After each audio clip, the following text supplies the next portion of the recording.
अब हम आते हैं इस साल के विंटर एक्शन प्लान पे। 15 पॉइंट विंटर एक्शन प्लान है।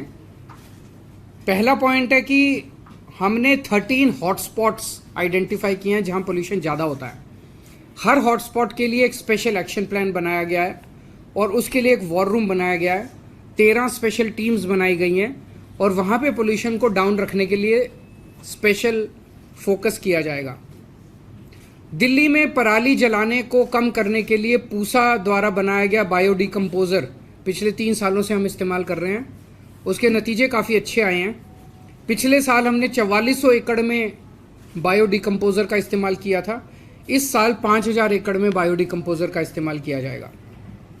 डस्ट पोल्यूशन को कम करने के लिए कई सारे स्टेप्स उठाए हैं। एक तो ये जो कंस्ट्रक्शन साइट्स हैं, उन कंस्ट्रक्शन साइट्स पे निगरानी रखने के लिए स्पेशल टीम्स बनाई गई हैं। 591 टीम है। 500 स्क्वायर मीटर से ज़्यादा निर्माण साइट्स वाले डस्ट कंट्रोल करने के लिए उनको वेब पोर्टल पे रजिस्टर करना पड़ेगा और 5000 स्क्वायर मीटर से ज़्यादा का अगर कोई कंस्ट्रक्शन साइट है तो उन्हें एंटी स्मोक गन लगाना अनिवार्य होगा। सड़कों पे भी जो सफाई करते टाइम धूल उड़ती है उसके लिए 82 मैकेनिकल रोड स्वीपिंग मशीन्स लगाई गई हैं।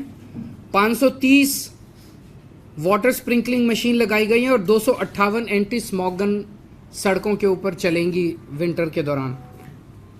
जो व्हीकल से पोल्यूशन होता है उसको कंट्रोल करने के लिए पीयूसी सर्टिफिकेट्स की जांच करने के लिए और 10 साल से पुराने डीजल व्हीकल और 15 साल से पुराने पेट्रोल व्हीकल्स को प्रतिबंध के कंप्लायंस के लिए 385 टीम्स गठित की गई हैं। जो कंजेस्टेड एरियाज है जहां ट्रैफिक ज़्यादा रहता है वहां पे व्हीकल खड़ा हो जाता है और व्हीकल खड़ा होकर वहां पे पोल्यूशन करता है, ऐसे 90 सड़कों की पहचान की गई है और वहां पे ऑल्टरनेट रूट्स प्रोवाइड करे जाएंगे। उसको प्रचारित किया जाएगा कि आप इसको अवॉइड कीजिए, इस सड़क को आप यहाँ से निकल सकते हैं। खुले में कूड़ा जलाने पे प्रतिबंध है और 611 टीमों का गठन किया गया है जो इसके ऊपर निगरानी रखेंगी। मैंने जैसे कहा कि 1727 इंडस्ट्रियल यूनिट्स हैं रजिस्टर्ड जो कि अब पीएनजी नॉन पोल्यूटिंग फ्यूल का इस्तेमाल कर रही हैं। इसकी निगरानी के लिए 66 टीमों का गठन किया गया है। एक ग्रीन वॉर रूम बनाया गया है 24 घंटे जिसके जरिए निगरानी रखी जाएगी। ग्रीन दिल्ली ऐप जो लॉन्च किया गया था उसका बड़ा सक्सेसफुल रिस्पांस रहा है। 3 साल पहले लॉन्च किया गया था। इसमें लगभग 70,000 शिकायतें आईं जिसमें से 90% 63,000 शिकायतों का निपटारा कर दिया गया है। हम दिल्ली के लोगों को अपील करेंगे कि एंड्रॉयड और iOS के ऊपर ये ग्रीन दिल्ली ऐप है उसे जरूर डाउनलोड करें और कहीं भी किसी भी तरह की अगर दिल्ली में प्रदूषण करती हुई एक्टिविटी दिखाई दे उसको इस ऐप पे भेजें, हम उस पर तुरंत कार्रवाई करेंगे। Real time source apportionment study IIT Delhi और डीपीसीसी के साथ की जा रही है और उसके लिए राउज एवेन्यू में सर्वोदय बाल विद्यालय में एक सुपर साइट बनाई गई है। उसके जो डेटा है उसके साथ उसको इस्तेमाल करके हम जगह जगह एक फोकस्ड तरीके से एक्शन बना कर पाएंगे। पटाखों के ऊपर फिर से इस साल प्रतिबंध लगाया गया है और ग्रीन कवर बढ़ाने के लिए टोटल 1 करोड़ से ज्यादा नए पौधे लगाए जाएंगे जिसमें से 52 लाख पौधे दिल्ली सरकार लगाएगी। इको वेस्ट के लिए ई वेस्ट के लिए 20 एकड़ जमीन पे होलंबी कला में एक ई वेस्ट पार्क बनाया जा रहा है और उसमें गति तेज लाने के लिए कंसल्टेंट की नियुक्ति कर दी गई है। जन जागरूकता अभियान चलाया जाएगा जिसमें run against pollution, red light on, गाड़ी ऑफ, ये सब कैंपेन्स चलाए जाएंगे। पोल्यूशन कोई बाउंड्रीज नहीं देखता। हरियाणा की हवा इधर दिल्ली आती है, दिल्ली की हवा यूपी जाती है।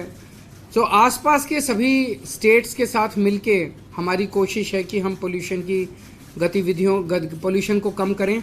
इसमें सेंट्रल CAQM जो है उसके साथ भी मिलके centre for science and environment का डेटा बताता है कि दिल्ली में जो पोल्यूशन है वो 31% दिल्ली के इंटरनल सोर्सेज की वजह से है और 69% जो है वो बाहर के सोर्सेज की वजह से है।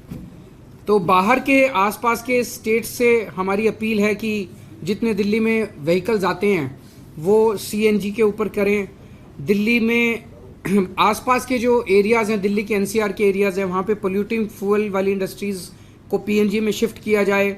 ईंट भट्टे वाले जो हैं, ईंट भट्टे को जिगजैग टेक्निक होती है जिसमें पोल्यूशन नहीं होता, उस पर शिफ्ट किया जाए। 24 घंटे बिजली अगर होगी एनसीआर में तो डीजल जनरेटर की ज़रूरत नहीं पड़ेगी, वो भी किए जाएं। एनसीआर एरिया के अंदर भी पटाखों के ऊपर पूर्ण प्रतिबंध होना चाहिए। और जो ग्रैप है, आखिरी पॉइंट, ग्रैप को पूरी शिद्दत के साथ लागू किया जाएगा।